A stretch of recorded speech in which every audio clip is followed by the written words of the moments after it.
And we're live. Live. That's right. Give people a minute to get on here. Light my cool mood candle so we can be in good moods. What's up, everybody? How's it going? Little Mindset Monday. Beautiful rainy summer day here in Michigan. Hopefully, you guys are doing good over by where you're at. Here live to answer any questions you might have in the chat. Also talk about some mindset stuff that's going to help you change your behaviors and therefore change your life. So that's always good, right? And of course, this could be applied to the sexual marketplace and dating, or it can be applied to more important things, right?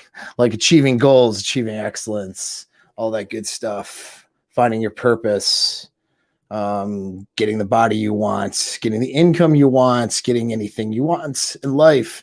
All has to do with goals, right?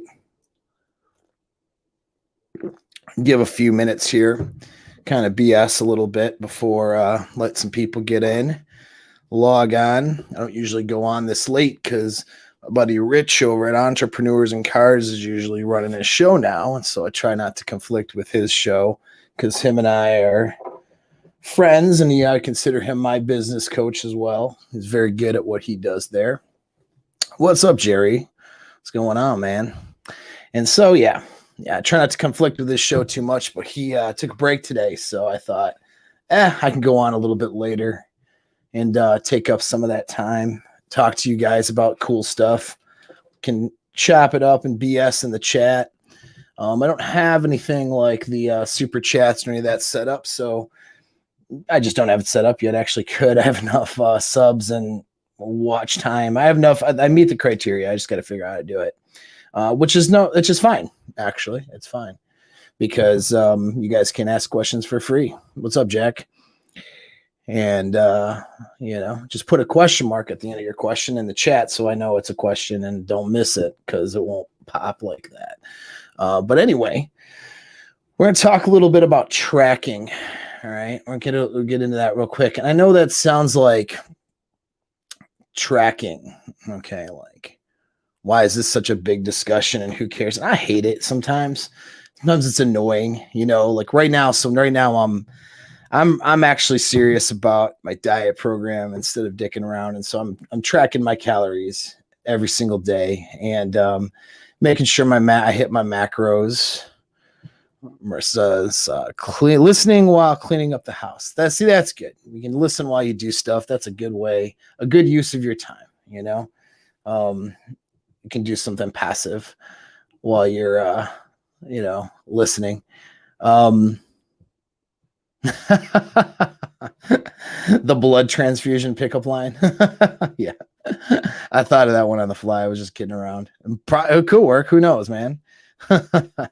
But yeah. Oh, and thanks, man. You leave a plan for sport. I appreciate you. Thank you so much. We catch it later.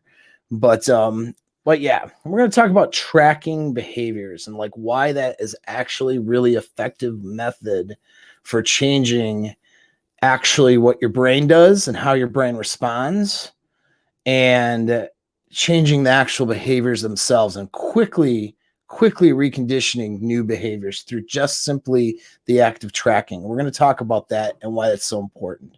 All right. And so thought of this because I'm tracking my calories, and my macros right now, and actually being more serious about my diet. I'm going to, I'm not in terrible shape, but I don't want to become in terrible shape or get in terrible shape. So, I'd like to lose a little bit of body fat and, make those abs pop and all that. So, hey, I decided to get on the diet. But that made me think of tracking and actually how important that is as an activity. We got some questions here in the chat. Let's see. Random questions are good. That's fine. We do it all the time. All right. That's the benefit. So, yeah, by the way, if you're not subscribed, hit subscribe. Like the video helps me in the algorithms. I appreciate it very much. But hit that notification bell too, because that notification bell will tell you when I go live. I don't always go live I never go live on a schedule, at least very rarely. So you'll get the notification when I am live. And if you're hanging out or whatever, you'll see that on your phone and you'll be like, cool, I can hop on here. I've had this question I've been wanting to get answered. And maybe I'll ask Paul in the chat while he's talking about whatever the topic is. And that's okay. That's the benefit, right? And so let's look here what we have. So bit random. It's about your ex. Okay. I'll show it. I haven't read it yet. Let's see if it's any good. All right. How do I forget about my ex? It's been 9 months and I miss her a lot. Would say I still love her. There wasn't a day when I didn't think of her. Okay. That's good. Let's see what. We're about to hear about how perfect she was. Yep. There it is. She was my perfect type in every sense. Oh boy. And I effed it up. Thank you for censoring that, by the way. Because I think I get in trouble if you guys swear in the chat and I show it, you know. And I effed it up by being quite toxic to her. But now learned what I did wrong. So not going to repeat it again. And then, yes. So in other words, you are spinning plates, as they say, smashing chicks on the side. They don't compare. Yeah. Yep. So it's a tough one. I deal with this a lot with guys. All right. And sometimes it's something that we need to, it's actually, strangely enough, it is related to the topic of tracking. I know it sounds weird. How is tracking related to getting over an ex? All right. Strangely it is. Okay. Strangely it is. And then we'll get into why that is. All right. But let's, the thing is this, man. Okay. And I'm going to go back to the first question because that's more the thing. So, okay. This is where we talk about healthy and unhealthy attachments. All right. You want to be able to attach to people. And I say attach, not have a good neurochemical reaction to another person that causes you to have all of the feelings to want to be with that person, that's, could be known as an attachment. There's different ways to define attachment. So I don't mean when I say attach, it's good to be able to have healthy attachments. That means having good emotions for another person's, wanting that person around, right? And wanting to be with that person. And what makes it healthy is when they return those feelings. All right. So when they want to be with you and you want to be with them, and now it's a healthy attachment. When the attachment is not falling into, we'll say, maladaptive styles or reactions that cause distress in the relationship or yours or her life, then it's a healthy attachment. So example of an unhealthy attachment would be an anxious attachment style where you're not letting her go out anywhere with her friends. You're always asking to see her phone. You're paranoid about her cheating on you or, that kind of stuff. You're stalking her, making sure she's at work and not someplace else or whatever, that'd be anxious, right? Avoidant would be like, okay, screw you. Attachment would signal that you, are going to potentially get abandoned or left or discarded or lose power in a relationship. So, as when you feel those feelings of attachment to somebody, you then pull away from the person, to protect yourself. That's like an avoidant thing. And then that causes her distress and it's not healthy. Right. And so there's different, those generally it's an anxious, avoidant, or a mixture of both. Those can be maladaptive reactions and unhealthy attachment styles. But as long as you are attached to somebody in a healthy way, meaning you love their company, you get good chemical reactions and feelings from them, and then in turn, they get those from you. And those good feelings that you have don't stimulate any of these maladaptive behaviors, right? That would cause toxic tendencies in the relationship. That's what a good attachment is. But the side of it is, though, is that the other person is returning those things to you, and they're not being toxic or having a maladaptive attachment style towards you either, right? And so when you break up with somebody and you're still heavily attached, it's now become an unhealthy attachment style. All right. So now your attachment to her, whether healthy or unhealthy in the relationship or not, I mean, remains to be seen. And I'm going to guess unhealthy. If you did some toxic things in the relationship, I'm guessing that was due to, and you really liked her and she was like the one for you. Now we know there's no one, right? But you get what I'm saying. If that was the thing, you know what I mean? Then, well, that's probably, you probably had an unhealthy attachment in the relationship. So that's something we need to address and look at. And that's something I would do in a consult, because, man, how deep can we get over YouTube, right? But you might need to address that on your own if you're not, booking my time or figuring that out. It's just, well, what was it that made you unhealthy in the relationship? So that's something to look at separate from this question. But so it broke up because of your toxic behaviors. Well, that's going to lead to a lot of guilt and regret. And so that can be really hard. It's going to also lead to you idealizing this person. Man, this thing is so big, this guy. What does this do? Nothing? All right. I will do that. That's a little better. All right. So anyway, but that's gonna lead to you really idealizing her, right? So you're gonna see her as probably maybe much, greater than she is, type of a thing. Because you caused it to end. So there's guilt there, there's loss there. But at the end of the day, you have to be able to grieve that loss and let it go. It's a death. All right.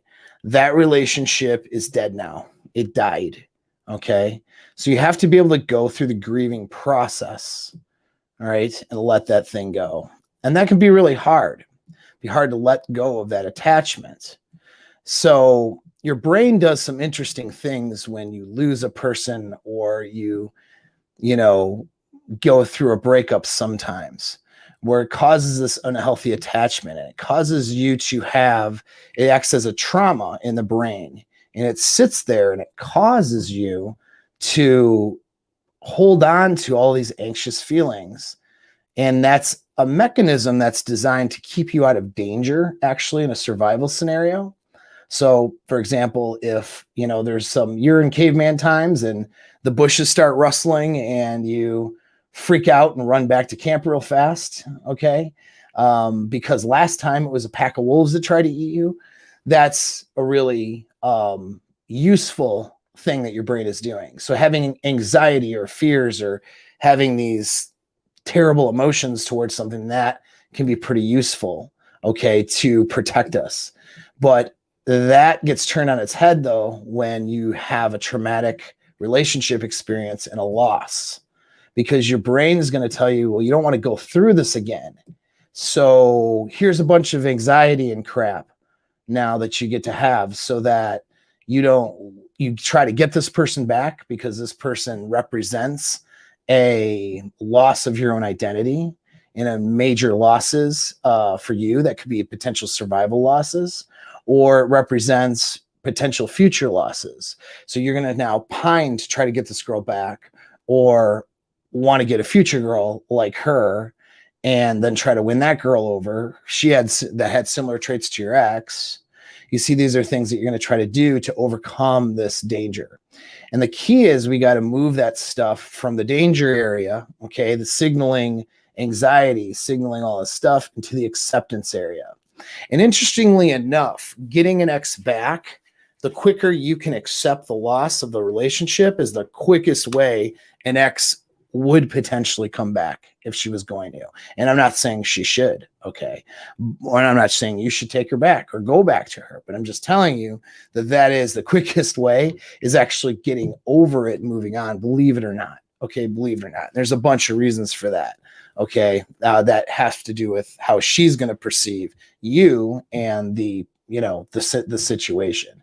But that being said, when you have a breakup, okay, whether you screwed up or she screwed up, I mean, you got to look at it like this, man. You screwed up a bunch. Well, here are the choices. The choices are, you fix the problem and she stays with you and you move on, or she decides it's not worth it. She decided it's not worth it and she bounced. Okay. So I'm going to answer that question for you. All right. So and the question is, would hypnotherapy be a good thing to consider? Because it's been 9 months and I miss her the same as the first month. Okay. So I'll get right to the chase here. But anyway, it's simply you have this thing in your head, and this thing is simulating a major trauma. And I'm going to guess this is not your first time you've had an abandonment or a trauma in your life, if this is having the level of effect that it's having. All right. And so can hypnotherapy be helpful? Well, and I am a hypnotherapist too, in case you guys didn't know that. Yeah, it can be, but I actually choose another modality. I choose EMDR. I usually do EMDR with someone to get rid of trauma and to get rid of attachments like to toxic relationships and exes. That would be something you would want to schedule. If you go to apexmindset.net, book my time there, and I will teach you a bunch of exercises as well as start you off with that to get rid of the trauma. Okay. And so, and that's okay. Maybe then this is just traumatic in and of itself. Okay. Sometimes a lot of times there's something previous growing up. But if not, that's all right. It just it happens. I mean, relationships ending are traumatic, just like deaths in the family, just like any kind of loss, right? This is definitely a loss.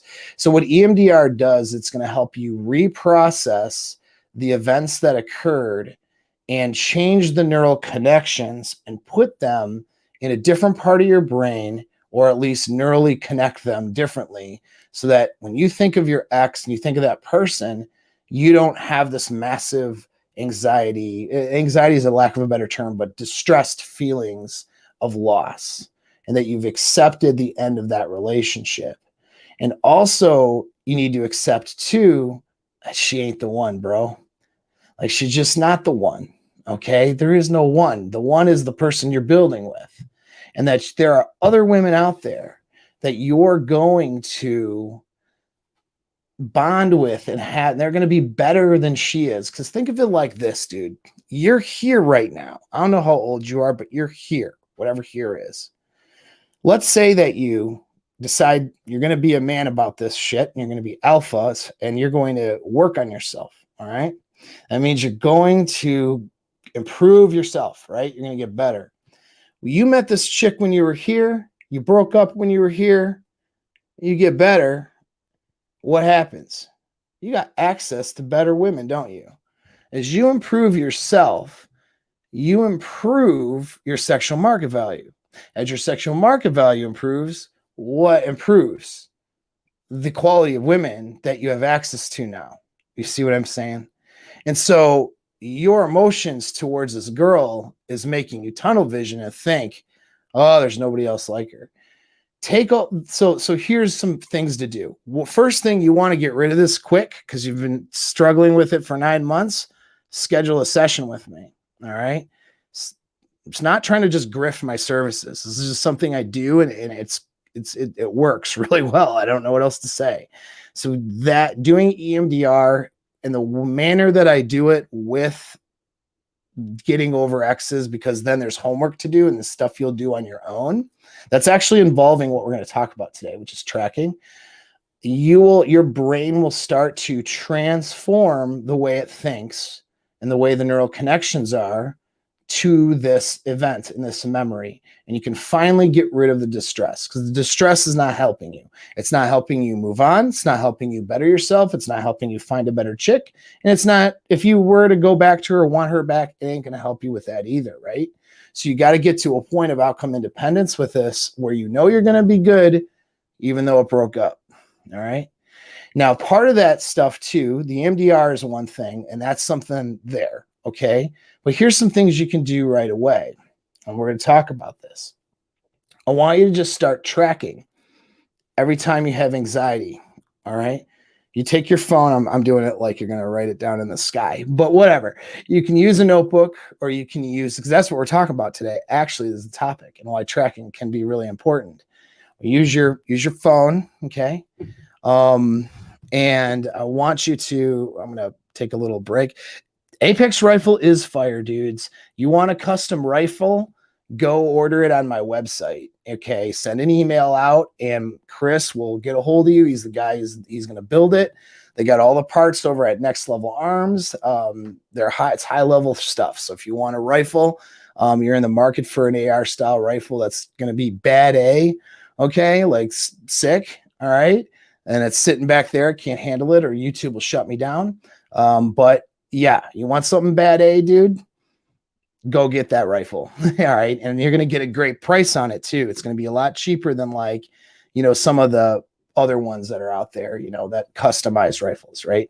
With the stuff that they're doing, the barrel job, the trigger job, all the little pieces that make your rifle smoother and a better shoot, especially for close quarter battle, close quarter situations, house situations, shooting indoor, intruders indoors, stuff like that, that situation, that rifle is for you. But anyways, now back to the topic, but yeah, go on there and do that. And so now, there we go. We'll do that one. All right. So anyways, that's back to the consulting thing, but here's a couple of things you can do now too, because this is related to the topic. So Johnny Bravo, I'm glad you asked. All right. When you start tracking stuff, so what you're going to do, again, notes on your phone, whatever it may be, all right, I want you to start just tracking how often you have this anxiety, these anxious or distressing thoughts about her. Any thought for that matter, just start tracking it.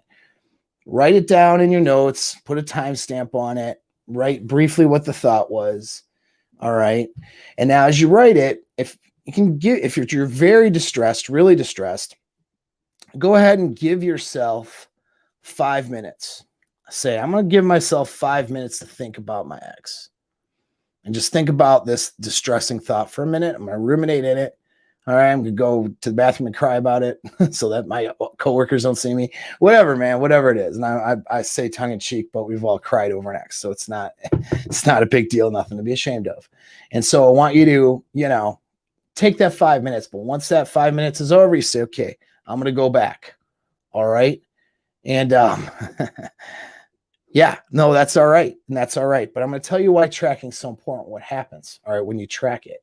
So you're tracking it, you might give yourself 5 and then you go back. All right. Then the next hour you think about her again and now you're distressed. You only give it 2 minutes because I'm not getting any work done. 2 minutes. Okay. Now I go back and you just track. Okay. Just track it. That's all you have to do. All right.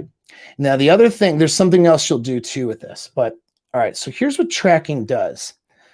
You have to understand how neuroplasticity works and changing neural connections so that we change behaviors. All right. We know that thoughts and beliefs can influence behaviors, but behavior changes and tracking behaviors and recognition of behaviors can also change thoughts. It works both ways.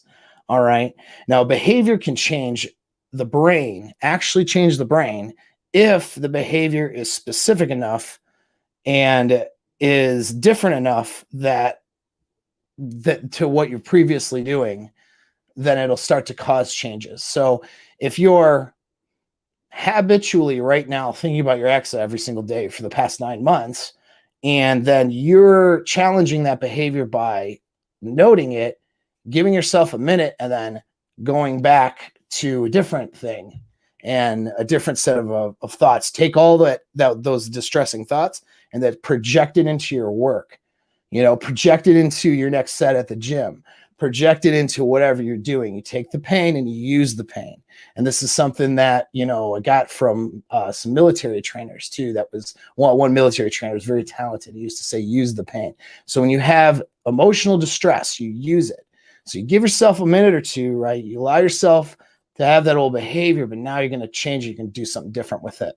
Okay. So that's how behaviors can change the brain when the behavior is different enough from the original activity and that you're having a recognition of it. And then you're controlling that reaction. And the other thing is too, we make changes through errors more so than we do through wanting something positively different, okay? Because our brain is designed to keep us out of danger and help us survive.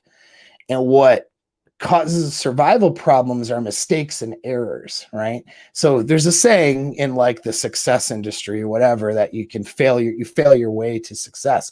That is actually true in a lot of different ways, but in a brain sense, it's true. Okay.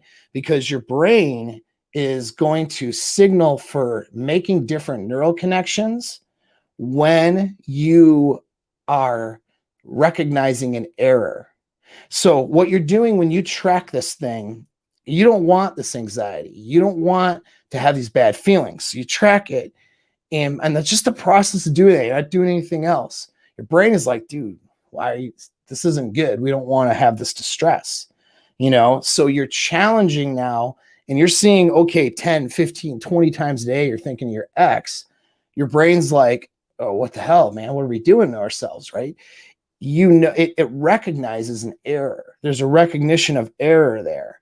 And with that recognition of error, your brain starts to go, well, wait a second, we need to start doing this less. All right.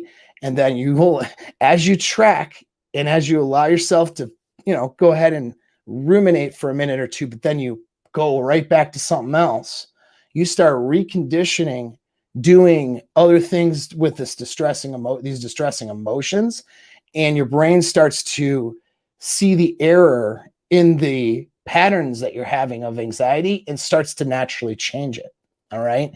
Now we want to do that more rapidly. We throw EMDR in there through a session with me, and now it's like gone. Like you're going to be in a much more manageable state. I say give it like 2 weeks out of a session or two with me, and then doing some of these practices, activities at home. So you want to get rid of your unhealthy one-itis or your unhealthy thing. I'm giving you a formula to do it. And this works tremendously well. And I do it with tons of clients. All right. All this year, man, I've gotten a lot of clients who want to get over that ex, get over that unhealthy attachment. And does it rapidly. Okay. But in absence of a session with me, though, just the tracking can start that process because it's a challenge. Now, you can get caught in loops, which is why we want to do the EMDR is going to be more helpful to blast through and reprocess those loops. So in other words, when you say loops, I mean, sometimes anxious or distressing thoughts can perpetuate themselves and can be self-rewarding. All right. So we can get caught in that. And if this doesn't work, it's because you're rewarding yourself through distress. And that's what we would break with EMDR and some other behavioral things. But in absence of that, this is how it's designed to work. And think about it like this. So I'll give you an example that's not your ex, okay? And I keep talking about your one question because it's exactly the damn topic we're talking about today. So, okay, when I put people, I'm on a diet, I'm doing the diet thing, right? I'm tracking what I'm doing. When I throw people on people want to, okay, they call me, one of the things they might want from me because I'm qualified to do it for them is to get on a better diet program, get on a better fitness program. And so they want a better, they want to get on a better diet program. First thing I have them do is track their food for 5 days. Okay. That way we can get a baseline of calories, see where their macros are at, and then start making changes, see the deficiencies. And then we can start shifting some things around and shifting their habits around. Because changing your diet is actually changing a habit, isn't it? It's changing your habits of eating. It's changing behaviors. So in order to change behaviors, we want to track the current behaviors so we can see what they are, be self-aware, aware of it, conscious of it, and then, okay, let's figure out how we're going to condition or do new behaviors. Now, what do you think happens when I say track your food for 5 days? Don't change anything, okay? Just eat normal. Don't do anything different, but just track it for 5 days. Nothing. I haven't given them any assignment to do anything different. What do you think every single person does when I do that? When I tell them, with the next session, what do you think I get? They changed it. Right? I told them not to do it, and every single time they change it. Why do you think they start changing their habits of eating? Because they're aware of it. And because now they're tracking it, they start seeing, holy crap. And their brain recognizes there's an error here. I see that there's an error and a problem with the 5 donuts you're about to eat, fatty. Let's maybe have like 1 donut, right? And that's what ends up happening. I already know it's going to happen and it's fine. And we make the, it works out because I know it's going to happen.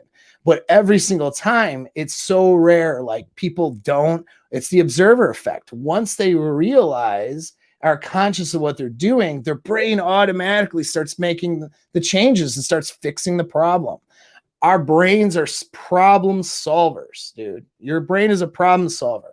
That's what it is. If you're just aware of something, you can change in an instant if you're aware of it. It's the lack of awareness is what causes people to do the same things over and over again a lot of times. All right. And so we see it with diets, and that's an example of causing behavior change just through tracking. Just by tracking your food, people start changing things. Now, you really want to get where you want in your diet and your physique. That's probably not enough, but it's a part of it, right? And so after 5 days of tracking, we start modifying stuff, but they still track as they move forward, because by tracking, you now become conscious of the behaviors and the things that you're doing that, you shouldn't be doing, right? And then your brain immediately starts taking measures to make those changes. And it does, and here's an important aspect of this, Johnny, I'm glad you're listening. Still, because this is good for you. So the other important aspect of this is sleep. You're probably sleeping like crap. You need to start paying attention to that. I'm just taking a guess because most people are distressed after a breakup or sleeping like crap. And so you need to pay attention to that, because here's what happens. The actual change in the brain doesn't happen in the instant that you're modifying behaviors. The brain making different neural connections, so the new things that you're being consciously aware of become habit, become behavioral modifications. That happens through sleep. So either sleep or meditation, one of two things. There's a reason why I do have guys do meditation, right? Or something like EMDR, actually, because it's a meditative state. But your brain in the moment won't change. What happens is you use acetylcholine, dopamine, norepinephrine, or a couple of neurochemicals. They earmark those neurons and say, okay, we have a problem here. This is something we need to fix. We need to change this. And it earmarks those neurons for changing, okay, the way that those connections are. So now you're thinking, or you're having different habits. And so you want to change habits about eating. You start being consciously aware by tracking them. And then you start to shift and challenge those behaviors in the moment. Your brain sees an error and your brain immediately wants to fix the error, earmarks neurons, shifts things around. Now new habits and behaviors start happening and being performed. You want to change this anxiety and distress. Well, right now, here's your habit. You think about her and then you ruminate. Think about past mistakes. You ruminate. They digest red pill content. You're probably on YouTube. How best way to get my ex back searches. Right. And then those dudes will take all your money. So I'm glad you're not doing that. And you're on my channel instead. But you start ruminating, and then that becomes self-perpetuating. What you're going to do instead is you're going to track the behavior. And with tracking, you're going to challenge it. You're going to say, okay, I'm going to let myself be sad about this for 5 minutes. And then all these bad feelings I'm going to put into the next set in my gym time, or I'm going to put into, the next thing I'm going to do with work, or I'm going to put into whatever I'm doing next or trying to do, whatever it is, I'm going to put it into that. I'm going to put it into massive action that has nothing to do with this chick, right? And so now what you're doing is you're challenging behaviors. Your brain sees an error there, and then you're doing something different, which is taking distress feelings and projecting it forward. And what ends up happening is you'll notice the distressed feelings start happening less and less and less, because instead of rewarding those feelings by ruminating, now I'm thinking about X all day and I've cried 3 times and now I'm awake at night. Okay, you're instead going up, action, up, action, up. Yep, there it is again, action. And you just boom, just hammering different behavior changes. It's like a drill sergeant yelling at your neurons to do something different every time you F up. And so that's what you're doing to yourself by doing this, okay? Just by tracking, challenging it. That's all you're really doing. And then get good sleep, because when you go to sleep, you'll reconnect and start to your brain plasticity will start to take effect.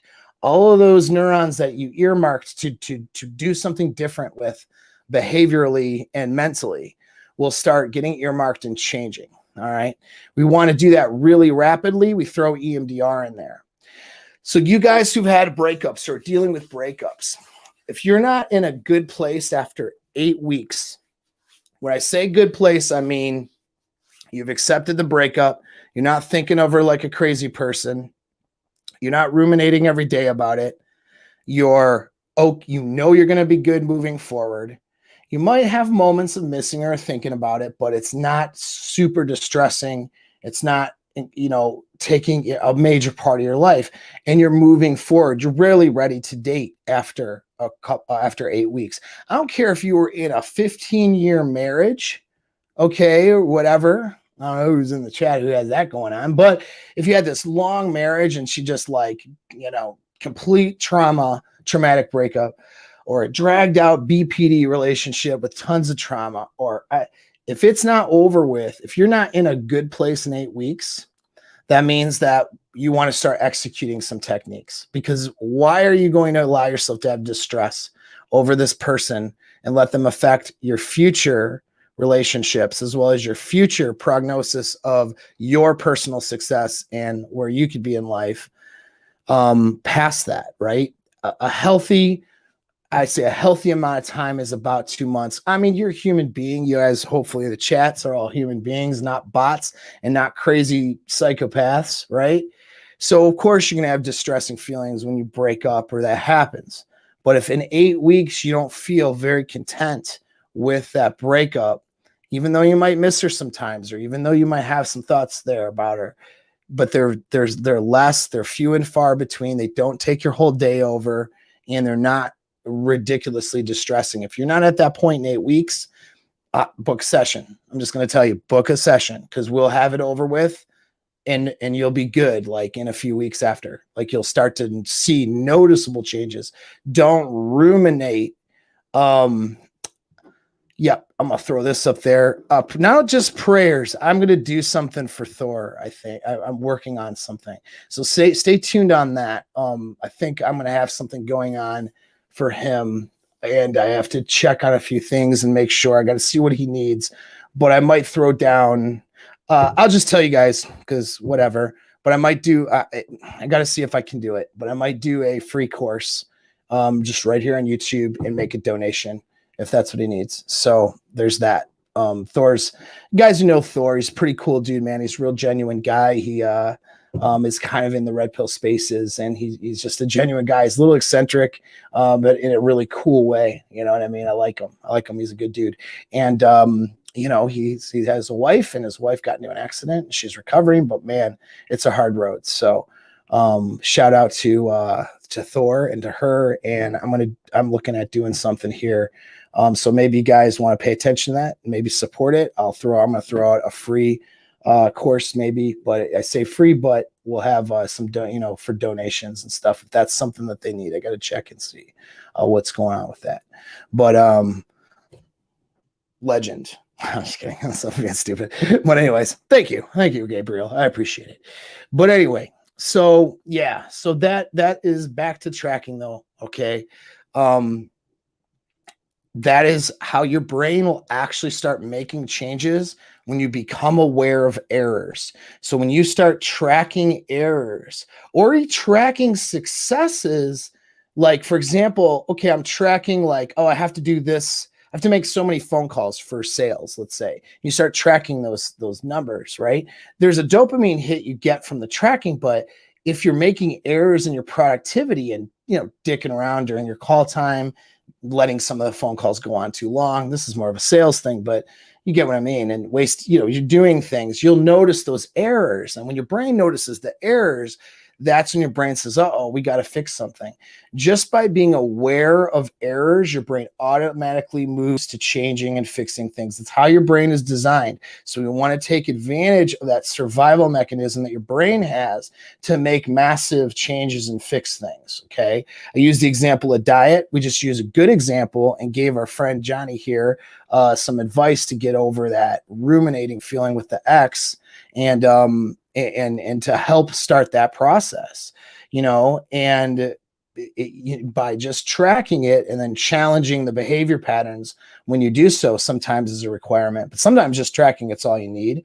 But like with diet, you just naturally start changing stuff. Your brain says we got to do something different. You start making different neural connections when you sleep or when you meditate, which is why taking meditative breaks in the day can be good, because you can start assimilating new information quicker, okay, then, and not by necessarily having to think about the thing you're trying to change or fix either.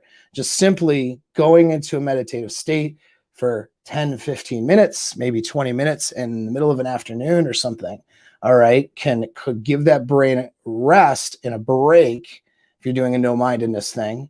And then the neuroplasticity can start to happen there. EMDR, though, in theory, I say in theory because there's a lot we don't know still, but the practical application shows that it works. But we can simulate that REM sleep that happens at sleep, targeting specific things and events that we need to change the neural connections with. And so that's another way of doing that. So there's a bunch of different modalities to change your actual brain and change the way that you're neurologically connecting to thoughts and feelings and behaviors and getting you to a better state.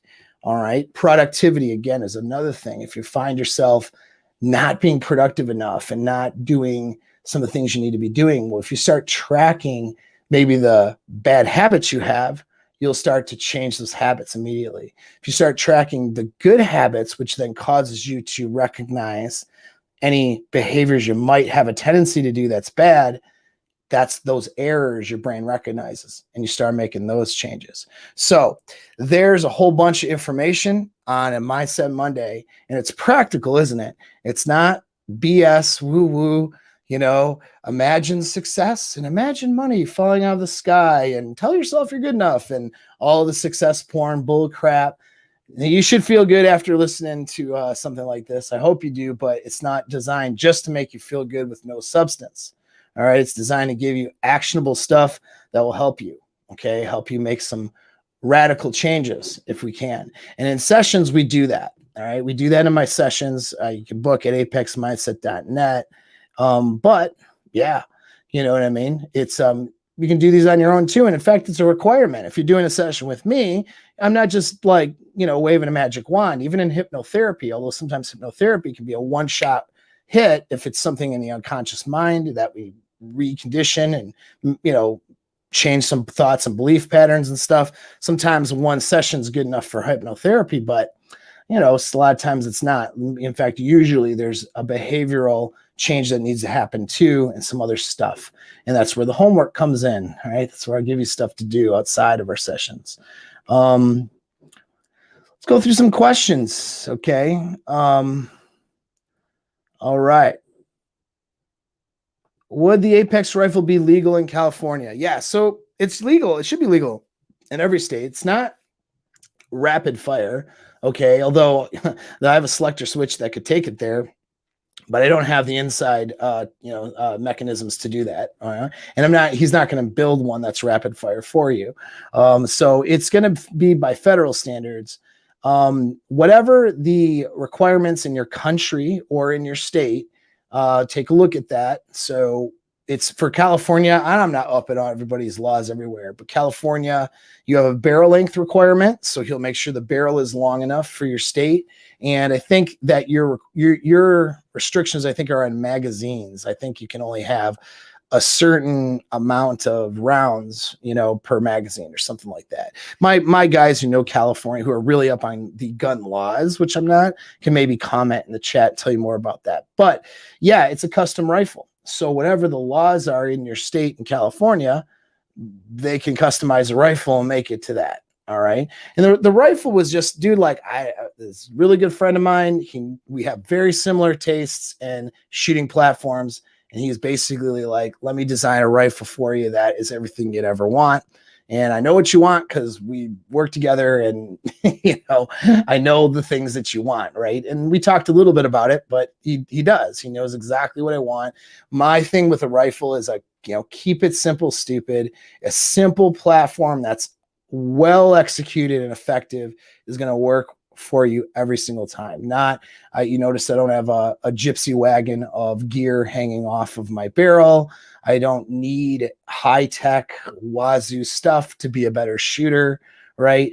Right. It comes with irons, and actually irons are just fine. I do have an optic on mine, since the simple holographic red dot is fine. You know what I mean? Or even just a red dot of any sort. He can even hook you up with an optic if you don't want to have to do that or figure that out. And you don't need to go $1,000 optics for a battle rifle. You know what I mean? Are you sniping with this thing? Probably not. It's not what, it's not what an AR is necessarily designed for, right? So, I mean, this is a battle rifle. Keep it simple, stupid. You need to be reliable, functional, and that's what this rifle is. And it's tight. Everything's put together exactly the way and executed at the highest level, which is the way that I would want it. You know what I mean? The trigger's perfect for pulling off rapid shots in a gunfight.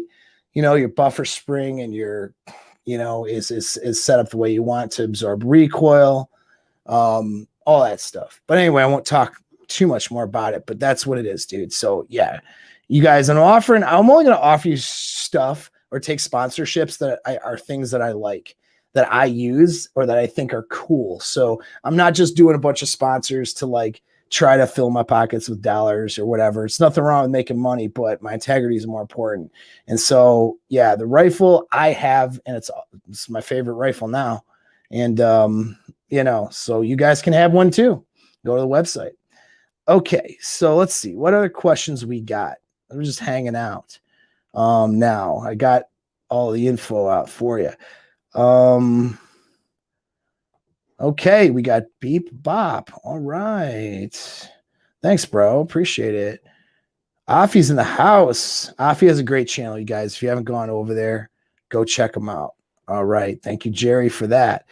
Let's see what this one is. I tracked every activity I did in 30-minute intervals for 7 days, and that changed my life. That's a lot of work, bro. That made that a full-time job, but I'm glad it worked for you. And you can see that is something that does in fact work and automatically causes you to start transforming and changing things.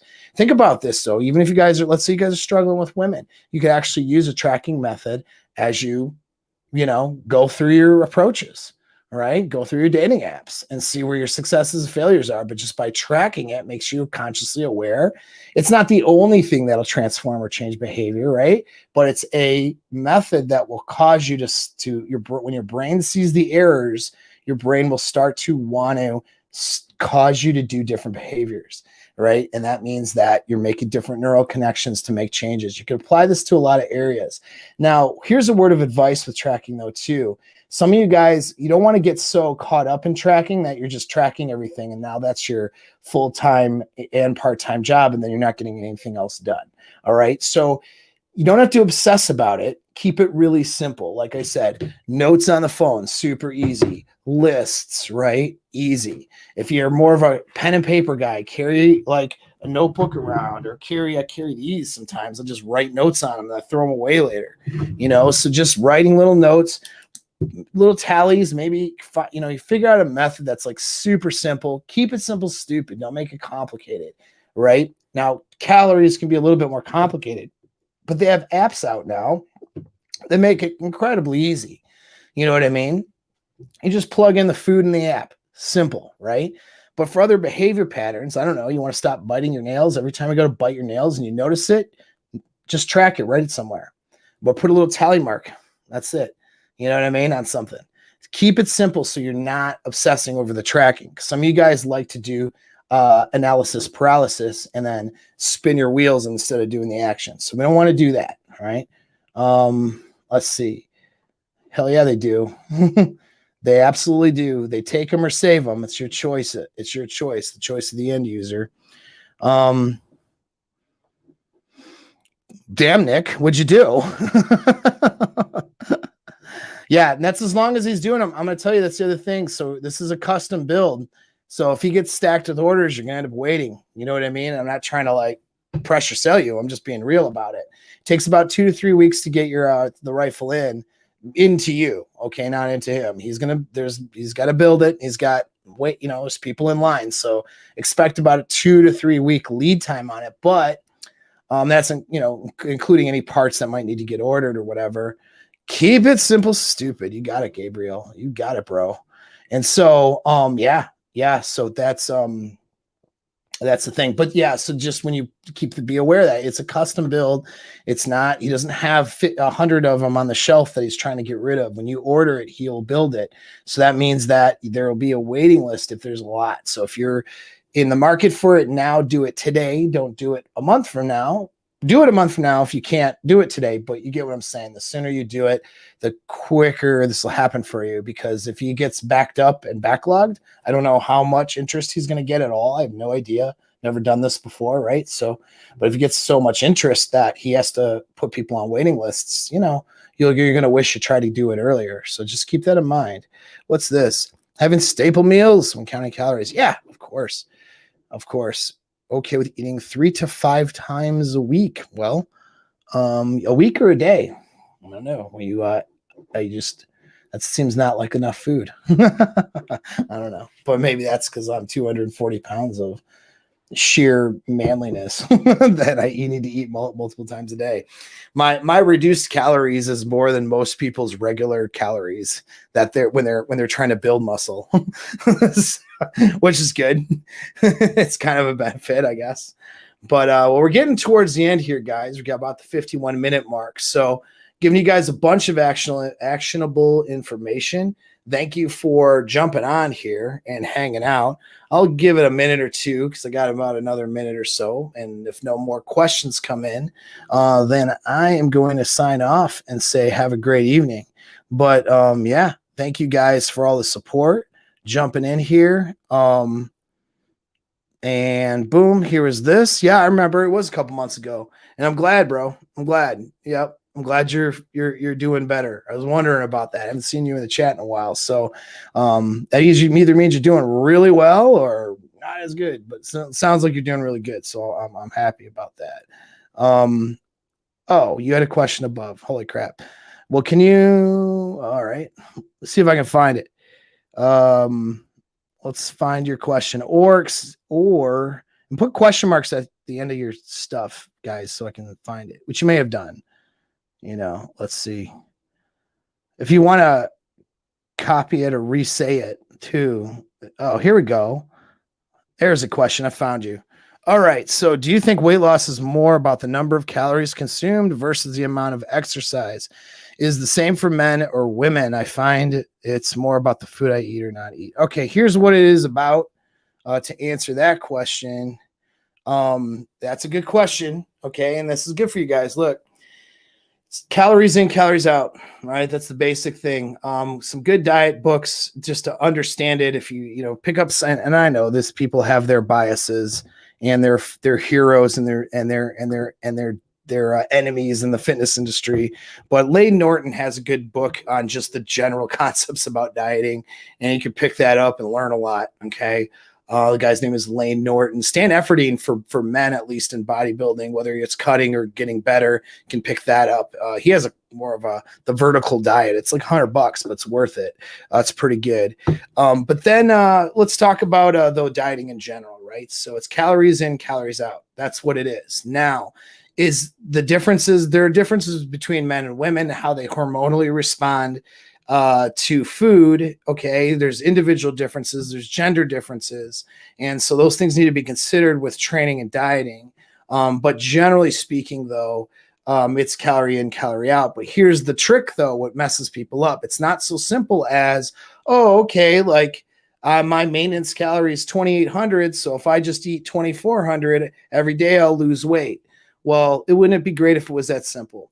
The problem is, though, your metabolism adjusts. All right. So when you work out and do activity, you burn more calories on the days that you do more activity, and your metabolism will adjust accordingly to where your calorie levels are at. So if you're eating lower, and especially if you're substantially lower than your current calorie level, in order to help you survive and not die during a famine, your metabolism lowers. That's what happens. So it's not immediate, but I mean, that's what happens though, right? Sometimes it's immediate, like when you do a refeed day or when you do a cheat meal, your metabolism actually kicks back up again. All right. So you're dealing with And no, I don't believe in this act. This is not, there are no tricks, man. Sorry, there aren't. It's calorie in, calorie out thing. Ketosis is just a way of, all right, so you don't have carbs now. Okay. And so your body is now, and you're calorie deficient. And so you're burning fat in a different way. But the reality is, if you were overeating, okay, oh yeah, cool. Hey, man, you know what? I got to get with John Lee. I haven't been on Telegram, dude, or any of that stuff in a hot minute. I had to take like a kind of a little a break on some stuff for a while and sort some things out. All good though, but you know, I have not been on there, and John's not on like Twitter or any of that stuff anymore. So I need to get with him. But John sent you, that's cool, man. John's a good dude. I like him a lot. Over at Modern Life Dating. All right. He's a good person. We met in person, and he is a good human being. All right. For those of you who don't know, or maybe don't understand from what you see on the internet. But anyway, yeah. So, I mean, just ketosis is just another way of dropping your calories. And you start, you know, there's a way of processing carbs differently. But if you overate, if you had consumed more calories than you burned, ketosis would not cause you to not add fat onto your body. It would not cause you wouldn't lose weight still. All right. And that's the whole thing. You actually have to be below, consuming less than what you're actually burning. That's the trick. But your metabolism adjusts. That's the other part of the trick. So the key is getting your metabolism as high as you can, and then having your calories be just below that level where you slow burn fat. If it's too far down, if your metabolism's here, if you're 3,000 calorie for maintenance and you start consuming 1,700 calories, you'll lose weight, but you're going to lose muscle tissue too. You'll start purging everything. All right. So you want to lose fat, you have to keep it so you're not alarming your body and purging proteins for energy, and you keep it just under this little bit. But then the key is to try to keep this metabolism as high as you can for as long as you can, knowing that as long as your calories are lower, it's going to start dropping and matching. And then you have to do things to trick it or adjust it. All right. And so, and adding cardio in instead of removing calories is a way to increase the output, so that what's going in is less than the output, right? And that's one way of doing it, but doing it just through cardio and that is going to cause stress hormones and stuff and cause that metabolism to tank, right? And so it's not just lowering the calories or the food, it's also making sure your metabolism's healthy and your hormone profile is healthy, so you retain and your chemical profile is healthy, so you retain muscle. You're not kicking stress hormones out, which will cause you to, you know, start purging muscle tissue and start letting bad things happen to your body. Oh, look. Hey, John, I'm on live right now and I'm answering my phone. No, that's okay. You'll be sorry, dude. We're right here. But they can't hear you. They can hear me only. And I'm on the channel. It's John, guys, from Modern Life Dating. Everybody say hi.